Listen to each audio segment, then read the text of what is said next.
back to another video, and in today's video I will be showing you how to do a butterfly knife lock. When you're not using it, you can just use this lock to close it. All you need is this elastic band and a small piece like that.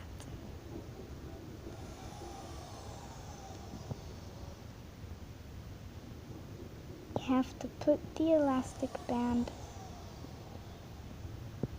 just like that. Then grab this small piece and put it on.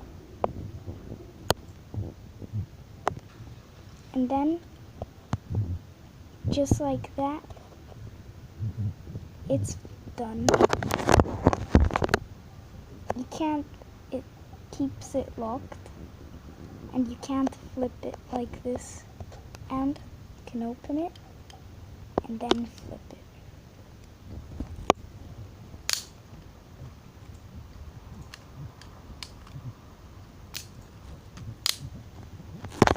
That's it for today. I'll see you next time. Goodbye.